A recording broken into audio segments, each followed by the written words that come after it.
പക്ഷത്ത് തന്നെയാണ്. സ്ത്രീകൾ സംരക്ഷിക്കപ്പെടണം.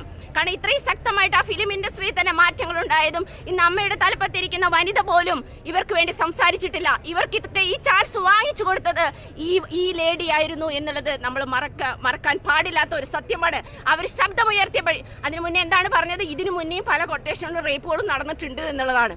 അപ്പൊ എല്ലാവരും മൗനം പാലിച്ചെടുത്ത് ഇവിടുത്തെ അതിജീവത ശക്തമായി മുന്നോട്ട് വന്ന ഒരു വനിതയാണ്, വ്യക്തിത്വമുള്ള ഒരു വനിതയാണ്, സ്ത്രീത്വമുള്ള ഒരു വനിതയാണ്. ആ വനിതയാണ് ഇന്ന് അവരുടെ ഇമോഷണലാണ്, അവരുടെ ഡിഗ്നിറ്റിയാണ് ഇന്ന് ഈ വിധി വാദിച്ചിരിക്കുന്നത്. ഇനി ഇങ്ങനെ ഒരു വിധി വരാതിരിക്കട്ടെ ഈ ഭൂമിയിൽ എന്ന് ഞാൻ പ്രാർത്ഥിക്കുന്നു.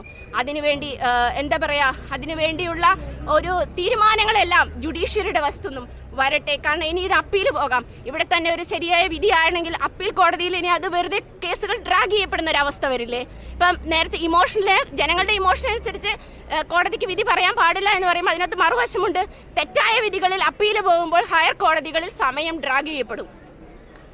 ആ പ്രതിയാണെന്ന് കണ്ടുപിടിക്കുമ്പോൾ ആ പ്രതിയാണ് എന്ന് ഹയർ കോടതി, ഹൈക്കോടതി പോലെയുള്ള കോടതികൾ ശിക്ഷിക്കപ്പെടുമ്പോൾ അവിടെ കീഴ്ക്കോടതിയിൽ കളഞ്ഞ സമയവും അവിടെ ഉണ്ടായ അവർക്കുണ്ടായ മാനനഷ്ടവും ആര് സഹിക്കും?